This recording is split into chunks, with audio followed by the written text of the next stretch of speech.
आप सभी का स्वागत है एक और वार्षिक आकलन प्रैक्टिस प्रश्न पत्र 2024-25 कक्षा 8वीं विज्ञान विषय का एक सैंपल प्रश्न पत्र है जिसका हम मॉडल आंसर यहाँ पर देने जा रहे हैं। और जैसा कि प्रश्न की शुरुआत हमेशा की तरह वस्तुनिष्ठ प्रश्न से हो रहा है और खंड अ है सही विकल्प चुन करके लिखना है। पहला ही प्रश्न है, शुष्क बर्फ है, ठोस कार्बन है या द्रव कार्बन है या गैस कार्बन है या फिर ठोस कार्बन मोनोऑक्साइड है। तो यहाँ पर ठोस कार्बन मोनोऑक्साइड है ना, प्रिंट मिस्टेक है, ये कार्बन डाइऑक्साइड, ठीक है, ठोस कार्बन डाइऑक्साइड। तब ये जा करके द क्या होगा, ये सही उत्तर होगा। या तो ये ठोस कार्बन मोनोऑक्साइड ये ना हो करके यदि यहाँ पर ठोस कार्बन डाइऑक्साइड यहाँ पर हो तो उस स्थिति में अ सही उत्तर होगा। ठीक है, यहाँ पर कार्बन कार्बन लिख दिया गया है, कार्बन डाइऑक्साइड यहाँ पर छूट गया है। ठीक है, तो उस हिसाब से यहाँ पर ठोस कार्बन डाइऑक्साइड ये उत्तर होगा। फिर है, और उसके बाद देखिए यहाँ अगला क्वेश्चन है, पादप कोशिका की भित्ति बनी होती है प्रोटीन से या वसा से या सेल्यूलोज से या प्रोटीन व वसा से। तो कोशिका भित्ति की बात हो रही है तो यहाँ पर सेल्यूलोज से वो बनी होती है। फिर अगला क्वेश्चन है, सरल वोल्टीय सेल में विद्युत अपघट्य होता है। विद्युत अपघट्य होता है तनु सल्फ्यूरिक अम्ल या तनु हाइड्रोक्लोरिक अम्ल या कार्पर सल्फेट विलयन या पोटेशियम हाइड्रोक्साइड। तो सही उत्तर है अ तनु सल्फ्यूरिक अम्ल। अपर रूपता गुण है तत्व का या यौगिक का या मिश्रण का या सभी का। जी नहीं, सभी का नहीं है, यहाँ पर अतत्व का अपर रूपता गुण है। अपर रूपता किसे कहते हैं इसके बारे में हम यहाँ डिटेल न करें क्योंकि समय थोड़ा कम है ना। फिर आगे हम देखें, भारी वाहनों जैसे बस ट्रक में प्रयुक्त ईंधन है। तो वहाँ प्रयुक्त ईंधन तारपीन लगाते हैं या बायोगैस या डीजल या केरोसिन। जी हाँ, डीजल, डीजल से चलती है बस ट्रक। कुकुरमुत्ता है प्रोटोजोआ, शैवाल, कवक या पुष्प, स कवक।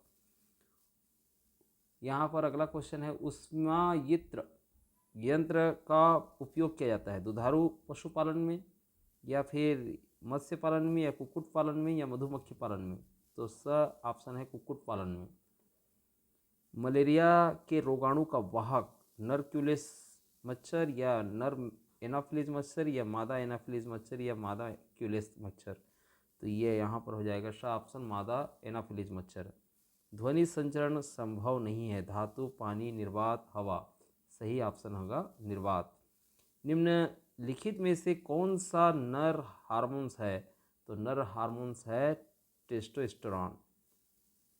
फिर आगे हम देखें, रिक्त स्थानों की पूर्ति कीजिए। वोल्टीय, मधुमक्खी, वरुण, रॉबर्ट हुक, पोलियो और रेबिज यहाँ पर दिए गए ऑप्शन हैं। तो यहाँ पर पहला ही प्रश्न हम देखते हैं कि सबसे ठंडा ग्रह है। तो सबसे ठंडा ग्रह चूँकि वरुण दूर है इसलिए सबसे ठंडा ग्रह है ना। फिर कोशिका की खोज किसने की थी, रॉबर्ट हुक ने की थी।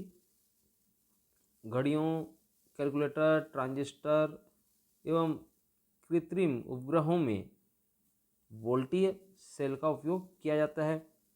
फिर शहद प्राप्त करने के लिए मधुमक्खी का पालन किया जाता है। और यहाँ पर पोलियो एवं रेबीज रोग में केंद्रीय तंत्रिका तंत्र प्रभावित होता है। ठीक है, अब अगला क्वेश्चन है, कर्णप्रिय ध्वनि किसे कहते हैं। कर्णप्रिय ध्वनि, कर्णप्रिय ध्वनि वह ध्वनि है जो सुनने में सुखद और आरामदायक हो, है ना, कानों को अप्रिय नहीं लगना चाहिए, तो वो कर्णप्रिय ध्वनि होगा।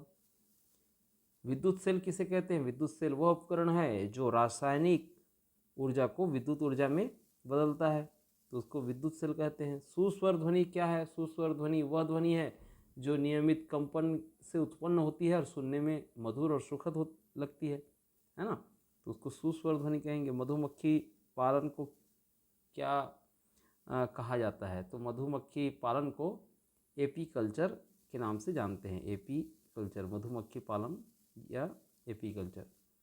फिर है ओरल पोलियो वैक्सीन, ओपीवी किसे कहते हैं। तो पोलियो रोग से बचाव के लिए मुंह से दी जाने वाली एक वैक्सीन है ओरल ओरल यानी मुंह से दी जाने वाली जो दवाई होती है उसको हम ओरल के नाम से जानते हैं। फिर आगे है प्राकृतिक गैस क्या है। तो प्राकृतिक गैस एक जीवाश्म ईंधन है जो ज़मीन के नीचे पाया जाता है, मुख्य रूप से मीथेन गैस, है ना।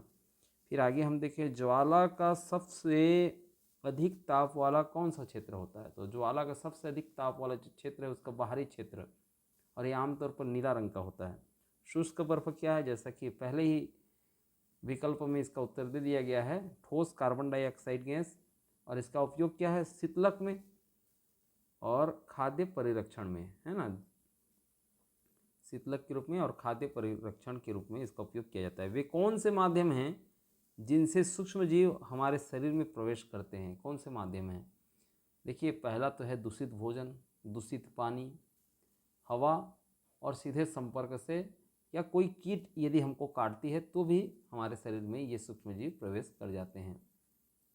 लगातार चलती हुई कोई मशीन गर्म क्यों हो जाती है, क्यों गर्म हो जाती है। देखिए घर्षण के कारण, बार बार मशीन घिसता है तो उसके कारण से गर्म हो जाती है। फिर आगे हम देखें संतुलित आहार किसे कहते हैं। संतुलित आहार जिसमें सभी आवश्यक पोषक तत्व, जिसमें से कार्बन डाइऑक्साइड, प्रोटीन, वसा, विटामिन और खनिज उचित मात्रा में हो, उन्हें संतुलित आहार कहा जाता है। फिर आगे हम देखें धूमकेतु व पुच्छल तारा किसे कहते हैं। धूमकेतु बर्फ, धूल और गैसों का बना आकाशीय पिंड है जो सूर्य के चारों ओर घूमता है। और पुच्छल तारा क्या है, धूमकेतु का वह भाग है जो सूर्य के पास आने पर बनता है। ठीक है। रासायनिक अभिक्रिया से आप क्या समझते हैं, वह अभिक्रिया है जिसमें परमाणुओं की पुनर्व्यवस्था होती है, उसके माध्यम से पदार्थों का परिवर्तन आता है ना। या कहें रासायनिक अभिक्रिया के फलस्वरूप नए पदार्थ बनते हैं, और जो अभिक्रिया में भाग लेते हैं उसको अभिकारक कहते हैं, और जो अभिक्रिया के फलस्वरूप बनते हैं नए पदार्थ उसको उत्पाद कहा जाता है। श्रव्य और पराश्रव्य ध्वनि में अंतर लिखिए। यहाँ पर ध्वनि वर्तनी इसमें गलती हो गया है। ठीक है। तो श्रव्य ध्वनि वह ध्वनि है जिसे मनुष्य सुन सकता है, और ये 20 हर्ट्ज से लेकर के ये होता है आपका 20,000 हर्ट्ज तक। जबकि पराश्रव्य ध्वनि वह ध्वनि है जिसे मनुष्य नहीं सुन सकता, और ये 20,000 हर्ट्ज से अधिक होता है। फिर आगे हम देखें सूर्य से उत्पन्न ऊर्जा को क्यों एक महत्वपूर्ण स्रोत माना जाता है। देखिए सूर्य से उत्पन्न ऊर्जा एक महत्वपूर्ण स्रोत इसलिए माना जाता है क्योंकि ये नवीकरणीय, स्वच्छ है, और पृथ्वी पर जीवन के लिए आवश्यक है, फ्री है, मुफ्त है ना। इसलिए इसको महत्वपूर्ण स्रोत माना जाता है। निम्न को समझाइए। प्रोटीन फैक्ट्री किसको कहते हैं। जी हाँ, राइबोसोम को कहा जाता है जो प्रोटीन संश्लेषण के लिए जिम्मेदार है। साथ में हम यहाँ पर देखें कोशिका का ऊर्जा गृह, तो माइटोकॉन्ड्रिया को कहा जाता है। क्यों, क्योंकि कोशिका के लिए ऊर्जा उत्पादन एटीपी के रूप में यहीं से उत्पादन होती है। पादप कोशिका और जंतु कोशिका।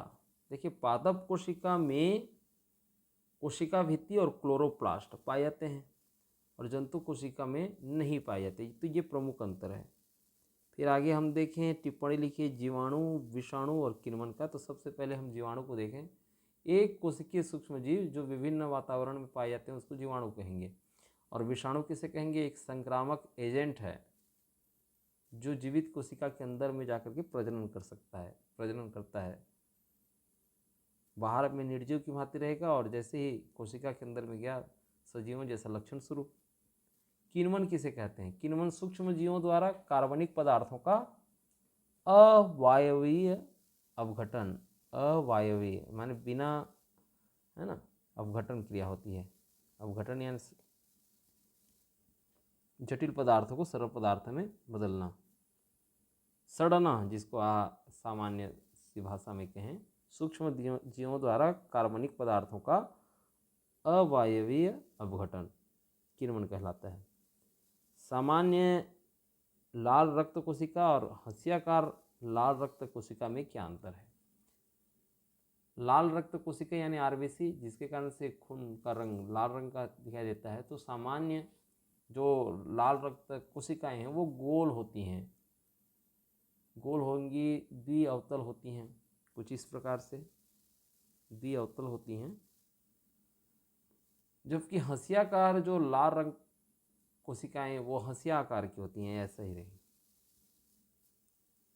अब इससे क्या होगा, ठीक है, इससे जो है फिर ऑक्सीजन को अवशोषण करने की क्षमता जो है फिर कमी हो जाती है ना।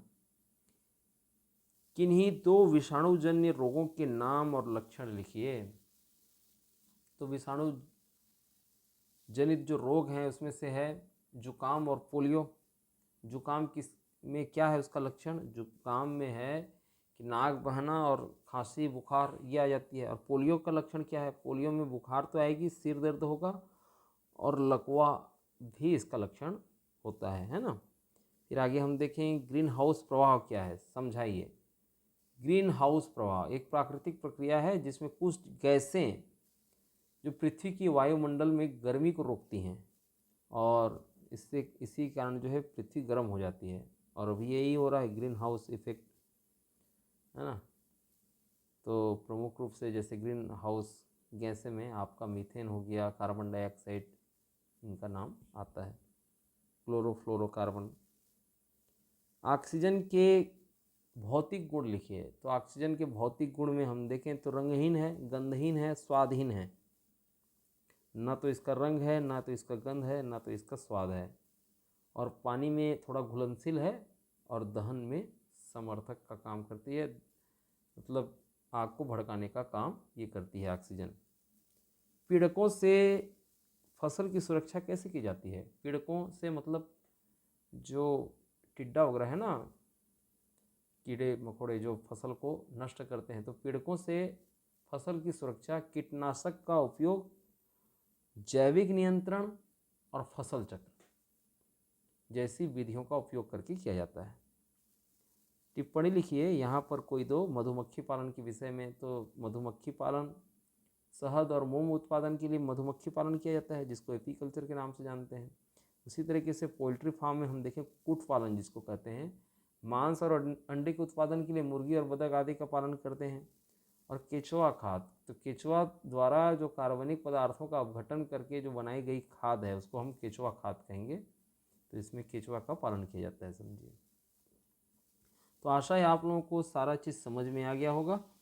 हम इसी तरीके से एक और मॉडल आंसर लेकर के आप लोगों के समक्ष आ रहे हैं। आप चैनल को सब्सक्राइब कर ही लीजिए। हम मिलते हैं उस मॉडल आंसर में। पूरा वीडियो देखे हैं तो लाइक कीजिए। ठीक, रखते हैं।